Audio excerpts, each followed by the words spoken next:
Hi viewers, welcome to our channel. ప్రస్తుతం మనతో పాటు టీడీపీ స్పోక్స్ పర్సన్ సూర్యదేవ లత గారు ఉన్నారు. వారితో ఒకసారి మాట్లాడదాం. మేడం నమస్కారం. మేడం నమస్తే. మేడం పిఠాపురంలో స్టిక్కర్స్ వార్ నడుస్తుంది మేడం. అటు పవన్ కళ్యాణ్ గారి ఫ్యాన్స్ కి అండ్ వంగ గీత గారి అభిమానులకి మధ్య. అటు పవన్ కళ్యాణ్ గారి ఫ్యాన్స్ వాళ్ళ వెహికల్స్ పైన పిఠాపురం ఎమ్మెల్యే గారి తాలూకా అని చెప్పేసి స్టిక్కర్ అతికించుకొని వాళ్ళు ఉంటున్నారు. వీటేమో డిప్యూటీ సీఎం గారి తాలూకా అని చెప్పేసి వీళ్ళు అతికించుకుంటున్నారు.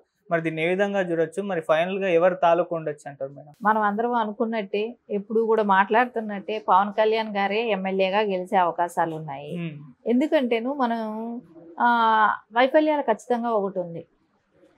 జగన్మోహన్ రెడ్డి వైఫల్యాలు అనేది, ఇక్కడ కూటమితో కలిపిన తెలుగుదేశం ఒకటి ఉంది, పవన్ గారి ఇమేజ్ ఒకటి ఉంది. అంటే అక్కడ ఎక్కువ భాగం తెలుగుదేశం కేడర్ ఉన్నా, జనసేన కేడర్ ఉన్నా, బీజేపీ కేడర్ ఉన్నా కూడా స్వచ్ఛందంగా అందరూ కూడా పవన్ కళ్యాణ్ గారిని అభ్యర్థిగా గెలిపించుకోవాలనే ఒక ఆశ అయితే అందరికీ ఉంది. సో ఎంత కష్టమైనా కూడా గెలిపించుకోవడానికి అందరూ కూడా కృషి చేశారు కూడా. సో మనం ఇక్కడ వంగ గీత గారిని తీసుకుంటే, ఆవిడ ఒక ప్రచారంలోనే బస్ మీద ఉన్నప్పుడు ఆవిడ ఏడుస్తా మాట్లాడటం జరిగింది. సో అప్పుడు ఆయన ఏడుస్తా మాట్లాడుతూ ఉంటే ఆవిడని అటు ఇటు తిప్పుతూ అక్కడ ఉన్నారు దండం పెట్టమని చెప్పడం, ఇలాంటివన్నీ మనం చూసాం. ఆవిడ ఏడుస్తుంటే జగన్మోహన్ రెడ్డి గారు నవ్వుతూ ఆవిడ్ని ఇది చేయటమే కానీ ఇవన్నీ చూసాం. అంటే ఆవిడ గెలిస్తే డిప్యూటీ సీఎం చేస్తాను అనేది, ఒక ఉప ముఖ్యమంత్రిని నేను చేస్తాను అనే దానికి ఒక హామీ లాంటిది ఇవ్వటం జరిగింది.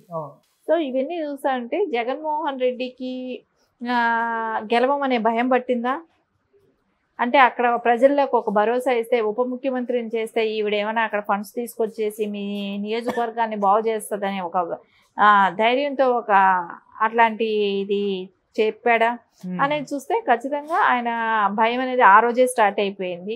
ఎందుకంటే పవన్ గారి ఇమేజే కానివ్వండి, వర్మ గారే కానివ్వండి, అక్కడ తెలుగుదేశం అభ్యర్థి అయినా ఆయన కూడా పవన్ కళ్యాణ్ గారికి సపోర్ట్ చేస్తూ, అంటే ఎలాగైనా 1,00,000 మెజార్టీతో గెలిపించుకుంటాం అని తెలుగుదేశం వాళ్ళు కూడా చెప్పటం కానివ్వండి, ఇవన్నీ అంటే జనసేనకు ఉన్న క్రేజ్ కూడా అలాంటిదే.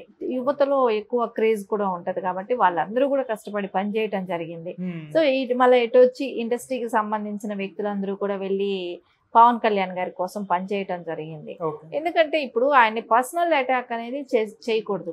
సో అది పర్సనల్ది, ఆయన లైఫ్కి ఉన్నది ఏదన్నా ఉంటే ఆయన లైఫ్కి ఉంటుందేమో కానీ అది సింపతిగా కూడా వర్కౌట్ అయింది చాలా మంది విషయాలు. ఇక్కడ చూస్తే పవన్ కళ్యాణ్ గారి విషయంలో తీసుకుంటే అది సింపతి కింద కూడా జనాలు తీసుకోవటం జరిగింది. అసలు అది ఏమైనా ఉంటే అది ఆయన ఫ్యామిలీకో ఆయనకో వర్తిస్తుంది. ఆయన ఎందుకు ప్రతిసారి అలా 3 పిల్లలు 4 పిల్లలు ఇట్లా మాట్లాడటం అనేది కరెక్ట్ కాదు కదా అనేది ప్రజల్లో కూడా వెళ్ళటం జరిగింది. సో జగన్మోహన్ రెడ్డి ఏదైతే మనం బ్యాడ్ ప్రాపగండా చేద్దాము అని అనుకున్న చోటంతా కూడా రివర్స్ జరగటం కూడా మనకి ఇక్కడ కనపడుతుంది. సో ఎట్లాగైనా ఆయన ఓడించాలి అనే దాంతోనే అక్కడ ఎక్కువ ఫండ్స్ కూడా రేస్ చేయటం, అక్కడ ఫండ్స్ పంపించడమే కానివ్వండి, అక్కడికి లిక్కర్ కూడా మందు కూడా పంపటమే కానివ్వండి, కొంతమంది అల్లరి మూకను కూడా అంటే రాయలసీమ ఫ్యాక్షన్ సంబంధించిన వాళ్ళని కూడా అక్కడికి తరలించడం జరిగింది. అంటే అక్కడ అంటే బ్లేడ్ బ్యాచ్ లాంటి వాళ్ళని కూడా దింపారు అనేది పవన్ కళ్యాణ్ గారు గతంలో చెప్పటం కూడా జరిగింది. వాళ్ళు ఆయన సెక్యూరిటీని కూడా గాయపరుస్తున్నారు అనేది కూడా చెప్పటం జరిగింది. అంటే ఏది ఏమైనా చేసి పవన్ కళ్యాణ్ గారిని ఓడించాలి అనేదే ఒక ఎయిమ్గా లాగా పెట్టుకున్నట్టు కనపడుతుంది. కానీ అది ఎక్కడా సక్సెస్ అవ్వట్లేదు. అది అవ్వని తరుణంలో ఏం చేయాలి, ఏం మాట్లాడాలి అనేది ఒక ఆలోచన వచ్చినప్పుడు, సరే గీతా గారి కోసం ఒకసారి ఆయన ప్రచారానికి వెళ్ళటం జరిగింది. ఆ ప్రచారానికి వెళ్ళినప్పుడు చెప్పటం జరిగింది, నేను డిప్యూటీ సీఎం చేస్తాను అని. సో అది చెప్పటంతో వాళ్ళకేమో డిప్యూటీ సీఎం అని ఆవిడ చేసే అవకాశం ఉందని చెప్పేసి ఆవిడ అనుకుంటుంది. సరే గెలిచే ఆస్కారం ఏదైనప్పుడు డిప్యూటీ సీఎం ఎట్లా అవుతుందిలేండి. ఖచ్చితంగా అయితే ఎమ్మెల్యేగా అయితే పవన్ కళ్యాణ్ గారు గెలిచే అవకాశం స్పష్టంగా అక్కడ కనపడుతుంది. మేడం డిప్యూటీ సీఎం గా చేస్తాను అని చెప్పేసి అనౌన్స్ చేస్తారు కదా, అదేమన్నా ప్రజలపైన ఇంపాక్ట్ చూపించే ఛాన్స్ ఉందా? అంటే డిప్యూటీ సీఎం చేస్తారు, మరి గెలిపించుకుందామన్న ఆలోచన ఏమన్నా వచ్చి ఛాన్స్ ఏమన్నా కనిపిస్తుంది? సరే డిప్యూటీ సీఎంగా చేసిన, ఒక ఎమ్మెల్యేగా చేసిన, ఎంతవరకు నియోజకవర్గానికి ఎంత ఫండ్స్ వస్తాయో అంత ఫండ్స్ వరకే వస్తాయి. కానీ ఆవిడ ఎక్సెస్గా మినిస్టర్గా ఉన్నప్పుడు ఆమె చేసింది ఏంటి? ఎంపీగా ఉన్నది చేసింది ఏంటి? అంటే ప్రత్యేకమైనటివి అంటే ఒక స్టేట్లో మొత్తం జరగంది ఆవిడ ఉన్న నియోజకవర్గానికే కానివ్వండి, ఆవిడ ఒక పార్లమెంటరీ వ్యక్తిగా ఆవిడ ఎంపీగా పోటీ చేసిన ప్లేస్లలో కానివ్వండి ఏం ప్రత్యేకత చేసింది ఏమీ లేదు కదా. అది అందరికీ తెలుసు. ఇప్పుడు ఉప ముఖ్యమంత్రులందరూ 3-4 ఉన్నారు. వాళ్ళ దగ్గర వాళ్ళ నియోజకవర్గాలు ఏమైనా అభివృద్ధి చెందాయా? అక్కడ ఏమైనా డిఫరెంట్గా జరిగిందా? ఏమీ లేదు కదా. సో మాత్రానికి ఎందుకు ప్రజలు నమ్ముతారో? కళ్ళబొల్లి మాటలు నమ్మే పరిస్థితి లేదు. ఖచ్చితంగా ఆవిడ చెప్పినా కూడా అది జగన్మోహన్ రెడ్డి ఎంత ప్రజల్లోకి తీసుకెళ్లాలనుకున్నా కూడా దాని మూలన ప్రజలకు వచ్చే లాభం ఏముంది? ఆవిడే ఉప ముఖ్యమంత్రి అంటే ఆవిడకి 2 కార్లు పెరుగుతాయేమో, సెక్యూరిటీ ఇస్తారేమో, సో ఆవిడకి ఒక ప్రోటోకాల్ ఉంటుందేమో. అంతకుమించి ప్రజలకు వచ్చేది ఏంటి? నువ్వు ప్రజలకు చేసింది ఏంటి ఇప్పుడు వరకు 5 ఏళ్లుగా? దాని గురించి ఎవరైనా చర్చిస్తారు. సరే, ఆల్రెడీ ఉప ముఖ్యమంత్రులుగా ఉన్న వాళ్ళ జిల్లాలు ఏమైనా డెవలప్ అయ్యాయా, వాళ్ళ నియోజకవర్గాలు ఏమైనా డెవలప్ అయ్యాయి అనేది కూడా బేరీజ్ చేసుకుంటారు కదా. ఈవిడికి ఉప ముఖ్యమంత్రి ఇస్తానన్నారు, సో మాకేమిటి లాభం, మన నియోజకవర్గానికి ఏంటి లాభం అనేది కూడా వాళ్ళు బేరీజ్ చేసుకుంటారు. ఇచ్చిన ప్లేస్ ఏమైనా డెవలప్ అయ్యాయా అని చూసుకుంటారు. అది ఎక్కడ కనబడినప్పుడు దాని మూలన ఆయన చెప్పినప్పుడు దానికి వాల్యూవే లేనట్టే కనపడుతుంది.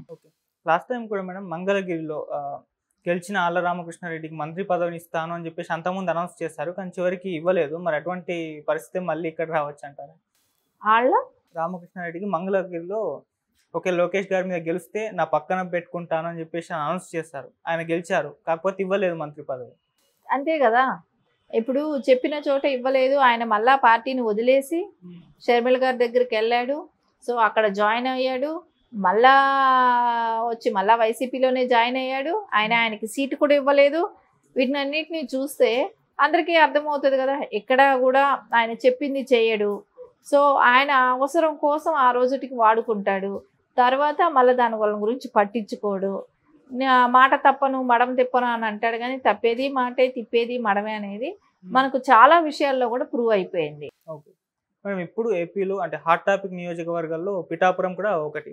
అక్కడ కూడా పవన్ కళ్యాణ్ గారి మీద భారీ బెట్టింగ్స్ జరుగుతున్నాయని చెప్పేసి మనం వార్తలు వింటున్నాం. మరి అది కూడా ఒక సైన్ అనుకోవచ్చా పవన్ కళ్యాణ్ గారి విజయానికి? ఖచ్చితంగా పవన్ కళ్యాణ్ గారు గెలుస్తారు అనే దానికి బెట్టింగ్స్ ఎక్కువ జరుగుతున్నాయి. సో అది అక్కడ ఉన్న ప్రజలకి అర్థమవుతుంది కదా, ఎవరు గెలుస్తారు, ఎవరికి పోల్ మేనేజ్మెంట్ బాగా జరిగింది, ఎవరికి గెలిచే అవకాశాలు ఉన్నాయి అనేది అక్కడ ఎవరైతే పర్యవేక్షించారో, ఎవరైతే అక్కడ తిరిగారో వాళ్ళకందరికీ కూడా అవకాశం తెలుస్తుంది. ఆ నియోజకవర్గ ప్రజలకందరికీ కూడా ఒక ఐడియా ఉంటుంది.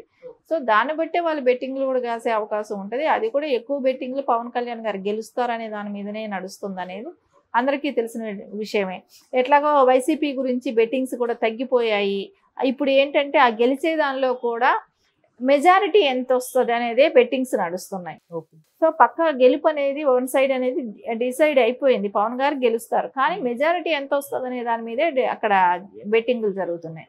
సో ఖచ్చితంగా పవన్ కళ్యాణ్ గారు మంచి మెజారిటీతో గెలిచే అవకాశం ఉంది. Okay madam, thank you so much. Thank you.